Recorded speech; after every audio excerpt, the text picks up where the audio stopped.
Jesús, te quiero, te adoro, te doy gracias por haberme creado, por haberte hecho hombre, por haber muerto y resucitado por mí, por la Eucaristía y la confesión, por la Iglesia, la Virgen y los santos, por las cosas que tengo, porque puedo ayudar a los demás, por el afecto que recibo.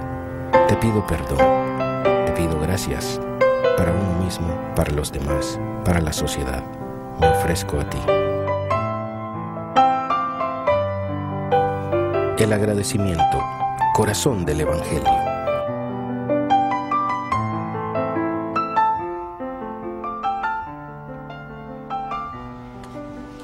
Hola amigos, de nuevo estamos aquí para continuar con el tema que empezamos en el capítulo pasado.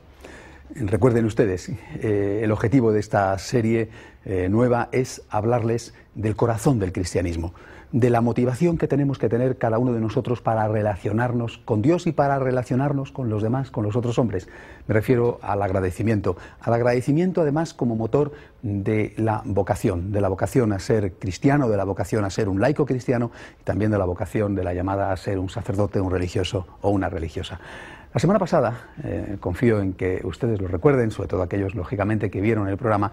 La semana pasada les dije, en un breve resumen, que mucho antes de que viniera Cristo ya existían religiones, que en esas religiones, entendida la religión como un puente que une la orilla de Dios con la orilla del hombre, como un puente que pone en comunicación a Dios con el hombre, en ese puente, en esas religiones, existían sobre todo, no exclusivamente, pero sobre todo, dos ingredientes: el ingrediente temor y el ingrediente interés, el elemento miedo y el elemento del interés. El hombre ha querido siempre tener seguro lo que hay más allá, por ejemplo, de la vida, en la vida eterna, en el después de la muerte. Y el hombre ha sido consciente en cualquier momento de su historia de que para eso tenía que tener una relación con Dios y cumplir las condiciones que Dios le ponía. Esas condiciones eran condiciones de culto, condiciones de liturgia o condiciones de comportamiento moral. Y por eso la religión ha ofrecido una respuesta que garantizaba, o que le daba al menos una seguridad al hombre de que cuando muriera iba a tener acceso a ese cielo, llamémosle así, prometido. Pues bien, eso que existía antes del cristianismo, con Cristo se ve modificado, no porque eso se vea suprimido, dado que son sentimientos legítimos, a quien se le puede reprochar que no quiera pasar la vida en el infierno, pero sí que se ve modificado y se ve superado por otro sentimiento, por otra motivación, que es la de la gratitud. Les decía a ustedes la semana pasada que Cristo nuestro Señor es un seductor, es un Don Juan. Cristo es un Don Juan que viene a conquistar el alma, pero no para abandonarla, sino para casarse con ella, para llevarla a la plenitud de la felicidad. Cristo viene a enamorarte, viene a enamorarme. Cristo viene a conquistar mi corazón. Cristo viene a conseguir que el hombre se relacione con Dios no por miedo, sino que en el corazón del hombre brote la palabra amor. Señor, te quiero. Aunque no hubiera cielo, yo te amara. Aunque no hubiera infierno, yo te temiera. Señor, yo te quiero. Pues bien, ese corazón del cristianismo, que es el agradecimiento, que estuvo presente en el Señor, en los primeros cristianos, evidentemente, durante toda la época de las persecuciones, y que después ha estado presente en los 2000 años de historia de la Iglesia, realmente en los santos, tanto los que han sido canonizados como la gran multitud de santos anónimos. Ese sentimiento, esa motivación de la gratitud, creo yo que en muchos, en muchísimos, ha desaparecido o apenas existe. La gran mayoría de los que incluso practican, de los que de vez en cuando van a misa o de los que van a los lugares de devoción tradicionales, en peregrinaciones, en fin, la gran mayoría, sinceramente, lo que busca es ganarse el cielo, huir del infierno o conseguir que Dios le sea propicio en los momentos más o menos difíciles de la vida, la enfermedad, el trabajo, en fin, los problemas que todos tenemos, la convivencia y todo lo demás. Es necesario, como ha pedido el Concilio Vaticano II, volver a los orígenes, volver a las raíces, volver a las fuentes.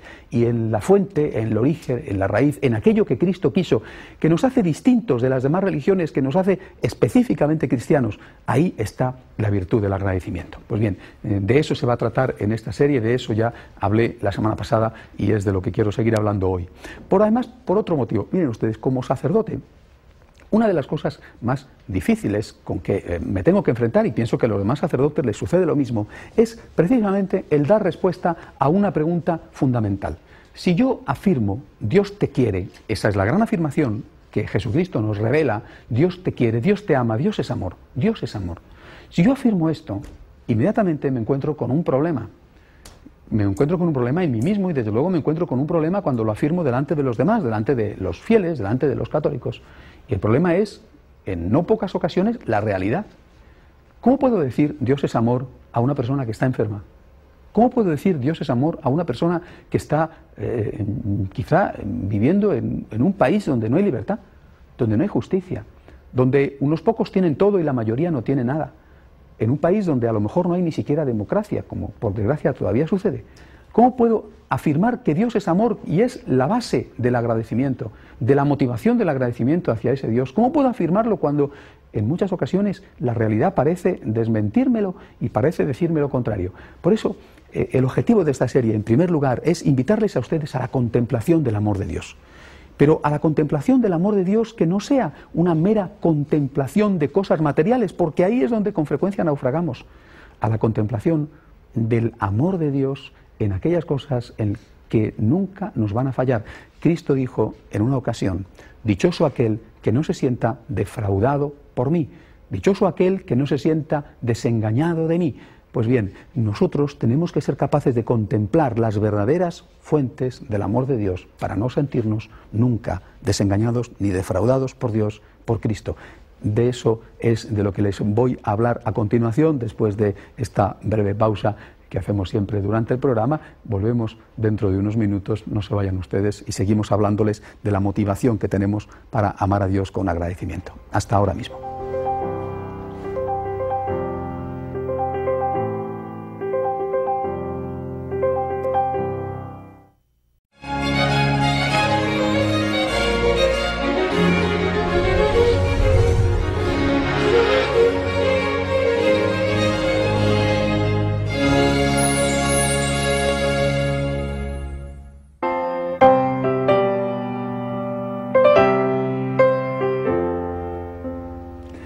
De nuevo estamos aquí, queridos amigos. Les acabo de dejar diciéndoles a ustedes que precisamente uno de los problemas que tenemos los sacerdotes es poder responder a esta pregunta: ¿por qué tenemos que amar a Dios? Es decir, ¿por qué sabemos que Dios nos quiere cuando con frecuencia en nuestra vida cotidiana o en nuestra vida como pueblo, como nación, como colectivo, pues tenemos tantos motivos de queja, tantos problemas, tantos sufrimientos? Y les decía también a ustedes que ese fue el objetivo de Cristo. Cristo quiso conquistar nuestro corazón, quiso seducirnos, quiso enamorarnos, ¿verdad? Pero quiso hacerlo de tal manera que pusiéramos unas bases firmes que no pudieran ser desarticuladas y rotas por las circunstancias, por las inclemencias del tiempo. En una ocasión el Señor contó aquella preciosa parábola del hombre que había construido su casa sobre roca. Dijo Cristo que aquel que la había cimentado sobre la roca de la fe verdadera, ese, cuando venían las tormentas de la vida, los huracanes, cuando venían en fin, las dificultades, las crisis, las enfermedades, las muertes, bueno, pues que no se derrumbaba. En cambio, aquel que la había edificado sobre la arena, cuando venían esas dificultades y esos problemas, se venía abajo. ¿Qué tenemos que hacer para que nuestra fe esté cimentada sobre roca? Si nosotros consideramos y ligamos el amor de Dios a las cosas materiales, si ligamos el amor de Dios a la salud, por ejemplo, más pronto o más tarde entraremos en crisis. Si ligamos el amor de Dios, nuestra fe en el amor de Dios como fuente para poder tener con Él una relación de agradecimiento, si ligamos nuestra fe en el amor de Dios, por ejemplo, a la edad, también entraremos en crisis, vamos a envejecer. Y si lo relacionamos con el dinero, pues también, porque habrá momentos en la vida en que la economía vaya bien, pero a muchísima gente no le va bien nunca, y a otros les va bien a veces, y solo muy poco les va bien siempre. Por lo tanto, nuestra tendencia, que es la de poner nuestra casa, es decir, nuestra relación con Dios, ponerla sobre las cosas materiales, es peligrosa, porque es estar edificando sobre arena. Vienen las tormentas de la vida, a las cuales se refería Jesucristo, vienen los problemas, vienen las crisis, y nuestra casa se derrumba. Y así hay tantísima gente que entra en crisis de fe, y que te dice, y te lo dice como sacerdote, te dice: yo antes tenía fe, ha muerto mi padre, he dejado de creer en Dios. Yo antes tenía fe, le he pedido a Dios que me cure de esta enfermedad, o que cure de esta enfermedad a un hijo mío, he dejado de creer en Dios porque Dios no me ha escuchado. Es decir, él, realmente, esa persona, tenía su casa cimentada sobre la arena de las cosas materiales. Por eso, lo que yo quiero hacer dentro de esta serie es, en primer lugar, intentar cimentar nuestra relación con Dios sobre algo que no se derrumbe nunca. Que puedan pasar las tormentas de la vida, pero que lo esencial no nos falle nunca. Cuando me atrevo a afirmar, siguiendo a Jesucristo, siguiendo al apóstol San Juan, al evangelista, cuando me atrevo a afirmar, Dios es amor, no quiero decirlo pensando en la salud, o en el dinero, o en la juventud, porque la salud necesariamente un día terminará, y el dinero probablemente no lo tendré o no tendré lo que necesito. Y además, desde luego, la juventud pasa. Cuando digo y cuando Cristo dice Dios es amor, lo está diciendo por otra cosa. Vamos a empezar a ver, por lo tanto, algunas de esas causas por las cuales podemos afirmar con rotundidad, Dios es amor. El Dios que existe te quiere. El Dios revelado por Cristo es el Dios amor. La primera de ellas, la que me propongo desarrollar, aunque sea rápidamente hoy, es una cosa que se nos presenta como la primera de todas cuando uno hace un análisis digamos, de los nombres de Dios o de las cualidades de Dios. Me refiero a la condición de Dios como creador. Dios es amor porque es creador. Pero incluso antes que eso quisiera insistir en un tema importantísimo. Cuando nosotros los cristianos decimos Dios es amor, tendemos a pensar Dios es amor porque es Padre. Esto no es verdad. Dios es amor también porque es Padre. Pero el Dios que crea es amor. En el próximo capítulo les hablaré a ustedes del Dios Señor y en el siguiente del Dios Juez. Dios es amor siempre. Dios es amor porque es creador, Dios es amor porque es Señor, Dios es amor porque es Juez, Dios es amor porque es Padre. No podemos pensar Dios es amor solo porque es Padre, porque entonces entramos en una contradicción. Se lo hablaré en su momento, pero ya se lo anticipo ahora. Si Dios es amor solo porque es Padre, entonces cuando es juez no ama y por lo tanto nunca puede condenar. Dios es amor siempre, siempre. En esta roca firme en la que quiero construir mi casa y en la que les invito a ustedes a que construyan la suya, tenemos que empezar por afirmar esto con toda claridad. Dios es amor siempre y la primera nota característica del amor de Dios no es la de la paternidad. Esa será la última en el sentido de que es la última revelada por Jesucristo. La primera nota con la que Dios se nos presenta y que Dios revela en el Antiguo Testamento es la creación. El Génesis, el primer libro del Antiguo Testamento, la primera palabra de Dios a los hombres revelándose a sí mismo, el Génesis nos dice Dios es creador, Dios es amor porque crea, porque es creador. Y miren ustedes, Dios ama a lo creado, tanto al mundo como al hombre, parte de ese mundo, y Dios le ama antes de crearlo, porque le ama lo crea. No le ama después de creado, le ama antes, y porque le ama antes de que exista, por eso precisamente lo crea. Quizá ustedes puedan pensar que es una cosa extraña, pero en realidad hacen así los padres, ¿no? Un padre ama a su hijo antes de que su hijo exista, y porque le ama, le engendra. Es decir, porque hay un amor previo, es por lo que decide que nazca, que exista esa criatura que todavía no existía. Quiero tener un hijo, ya está amando al hijo que aún no existe, y porque le ama es por lo que consiente en su existencia y hace que exista engendrándole. Pues bien, eso es el amor creador de Dios. El amor creador de Dios es el origen de nuestra existencia. Ese amor creador, ese Dios creador que es amor, es para nosotros una extraordinaria garantía, porque el hecho de que exista un Dios creador significa que no somos fruto de la casualidad, que no somos fruto del azar, como pretenden aquellos que, basándose en una concepción equivocada, unilateral, unívoca de la teoría de la evolución, piensan que no existía nada, que empezó a existir por casualidad y que por esa misma casualidad, azar o selección del más fuerte, un día todo dejará de existir. Nosotros no creemos eso. Nosotros creemos en el amor de Dios y creemos que ese Dios amor es el que nos ha creado, el que ha creado este maravilloso mundo, el que nos ha puesto a nosotros en él con una misión específica. Es decir, nuestra fe en el amor de Dios, nuestra fe en el amor del Dios creador, nos hace creer en la providencia de Dios. Nosotros no nos sentimos en el mundo como si fuéramos una hoja flotante llevada por el viento. Nosotros sabemos que hay un Dios que nos cuida. Nosotros creemos en el amor del Dios creador y creemos en la providencia amorosa de ese Dios. Nosotros estamos seguros, como nos dirá después Cristo, completando esta idea de creación que estaba ya en el Antiguo Testamento, nosotros que estamos seguros que ni un solo cabello de nuestra cabeza cae por casualidad y que el Dios que cuida de los pájaros, el Dios que cuida de los lirios del campo, cuida con mucha mayor ternura y dedicación aún a los hijos de los hombres, la obra suya predilecta de la creación. Por eso, para un creyente en el amor de Dios manifestado como creación, para un creyente en el amor del Dios creador, la vida no es una ciega confianza en un absurdo que no sabes cómo puede resultar. La vida es un creer en que incluso lo negativo que te pasa, lo que no entiendes, puede tener algún sentido.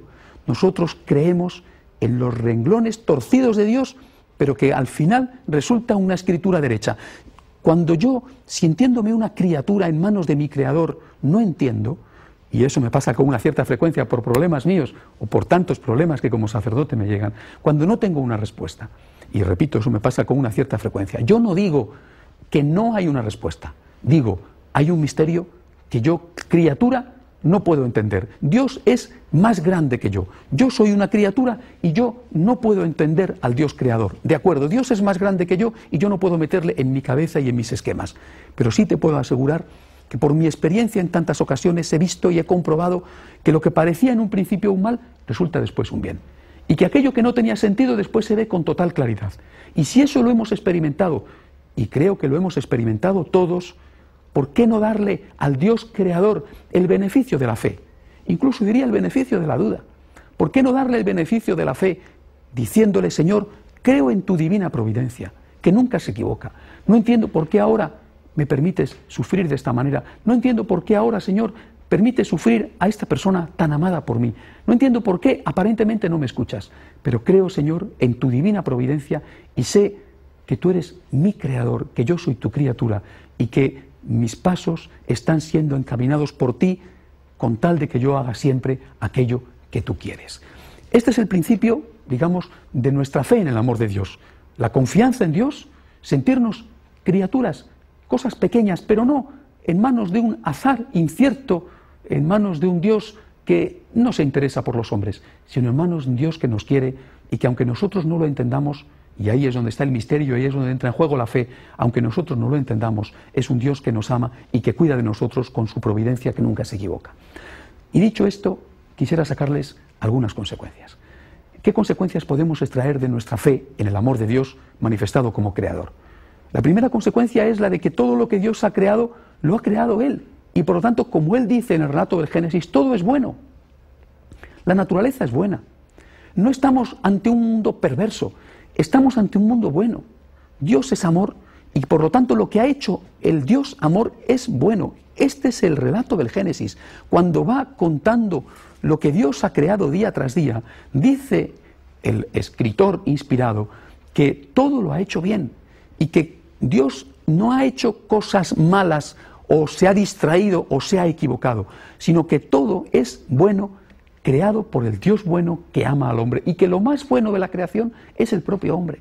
Nosotros tenemos un concepto de la naturaleza y del hombre positivo. Nosotros los católicos, y en eso nos diferenciamos de otras religiones, incluso de otras iglesias cristianas, nosotros creemos que el hombre es bueno por naturaleza, porque ha sido creado por Dios, pero que es después el pecado del hombre el que estropea de alguna manera, pero no irreversiblemente, esa naturaleza buena creada por Dios. El pecado del hombre introduce el mal en el mundo, no Dios. No es Dios el culpable del mal, es el pecado del hombre. El pecado del hombre introduce el mal en el mundo y introduce el mal en el propio hombre. Ahora bien, ese mal introducido por el hombre no es definitivo, no es todopoderoso. Dios creador, el Dios bueno que crea, es más grande que el mal, es más poderoso que el mal, es más fuerte que el mal. El hombre dañado por el pecado no está irremediablemente perdido. El hombre dañado por el pecado, con la concupiscencia que le induce al mal, el hombre dañado por el pecado puede, sin embargo, hacer el bien con la fuerza de Dios y con la gracia de Dios. La consecuencia, por lo tanto, de esta fe en el amor del Dios creador es una gran tranquilidad y una visión positiva del mundo. No es una visión atemorizada, es una visión positiva. Yo estoy tranquilo. Yo me presento delante de mi futuro con confianza y me presento delante del futuro del mundo con confianza. El mundo no vive con respecto a unas normas que nadie las entiende. El mundo no está sometido a los cataclismos incomprensibles.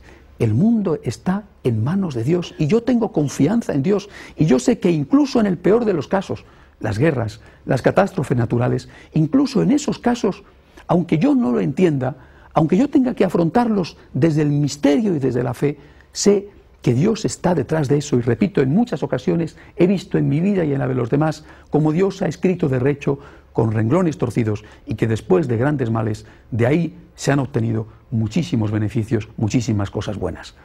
Y quisiera también terminar precisamente este capítulo con algunas consecuencias y preguntándome e invitándoles a ustedes a preguntarse qué podemos hacer nosotros por este Dios creador.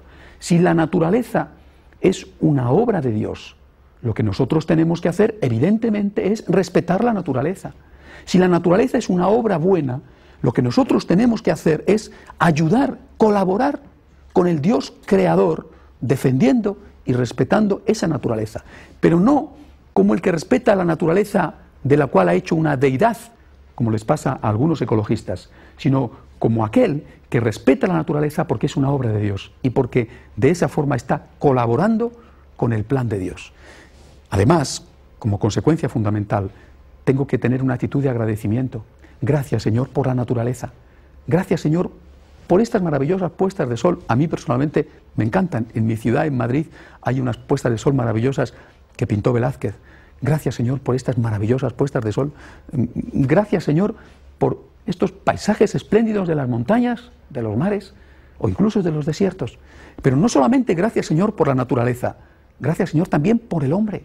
Gracias, Señor, por la sonrisa de un niño, por la inocencia en sus ojos. Gracias, Señor, por la bondad que existe en tantas personas. Gracias, Señor, también, por ejemplo, por la salud, la que tuve, la que tengo. Gracias, Señor, por la salud de los míos.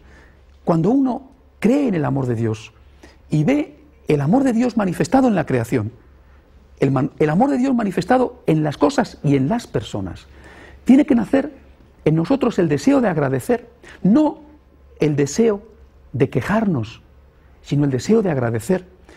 Claro que podemos quejarnos, pero es que no hay más motivos de agradecimiento que de queja.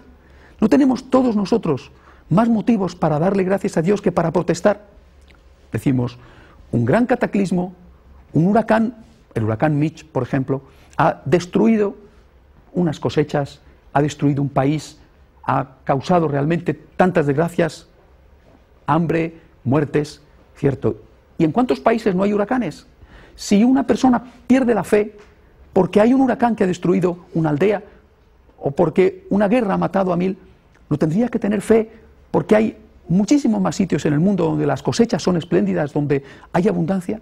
En definitiva, si fuéramos lógicos y coherentes, no tendríamos que estar todos los días en la iglesia para dar gracias a Dios porque hay muchas más cosas que van bien que cosas que van mal. Y no tendrían que ser además los ricos los que van a dar gracias a Dios porque les están yendo bien las cosas en lugar de ser los pobres, que generalmente son los que van más a la iglesia que los ricos. Si nosotros nos quejamos porque tenemos una enfermedad, no tendríamos que acudir a dar gracias porque hay tantas enfermedades que no tenemos o que no hemos tenido. Si nos quejamos porque hemos perdido la salud, porque una persona ha perdido la salud, no juega a favor de Dios el hecho de que hay muchas cosas en nuestro cuerpo y en el cuerpo de los nuestros que están funcionando bien o que funcionaron bien. Es como si, perdonen la analogía, en un partido de fútbol, por ejemplo, ¿no?, los hinchas estuvieran quejosos contra el portero porque ha encajado un gol. Si fueran justos, probablemente tendrían que sacarle a hombros vitoreándole porque ha parado 25 goles. O porque el equipo, es verdad que le han metido 3, pero es que ha marcado 40. Dios, nuestro Señor, el Dios amor, que hoy estoy invitándoles a que vean como el Dios creador, es el Dios de la belleza y es el Dios de la bondad que ha hecho todo bueno. Y cuando misteriosamente permite que algo no funcione dentro de esta maravilla que es la creación o dentro de esta maravilla que es el cuerpo, ciertamente es inevitable que suframos y que nos hagamos preguntas. Repito, hay que aceptarlas desde el misterio y desde la fe, pero sería justo que nos fijáramos a la vez en las cosas que están yendo bien, tanto en la naturaleza como en el cuerpo del hombre, como en el cuerpo de nuestros amigos o de nuestros seres queridos. Démosle gracias al Dios creador, démosle gracias a Dios por todas las maravillas que ha hecho, colaboremos con Él en la defensa de esas maravillas. e incluso desde la perspectiva de la vocación. Y yo les invito a ustedes, y esa es nuestra vocación como franciscanos de María, que es la institución de la que yo formo parte y que es la que me gustaría que ustedes se plantearan también. Les invito a ustedes a que sean unos defensores de la creación, pero a que sean unos apóstoles del agradecimiento, unos misioneros del agradecimiento, que, aprovechando las cosas buenas que existen, fijándose en lo bueno que existe y no dejando que su interés y su atención quede atrapada por las redes oscuras de lo negativo, fijándose en lo bueno que existe, den gracias a Dios y enseñen a los demás a dar gracias a Dios. Gracias, Señor, quiero decirte, y quiero decírtelo hoy, gracias, Señor, y les invito a ustedes a que hagan lo mismo. Gracias, Señor, por la naturaleza, porque es un acto de amor tuyo.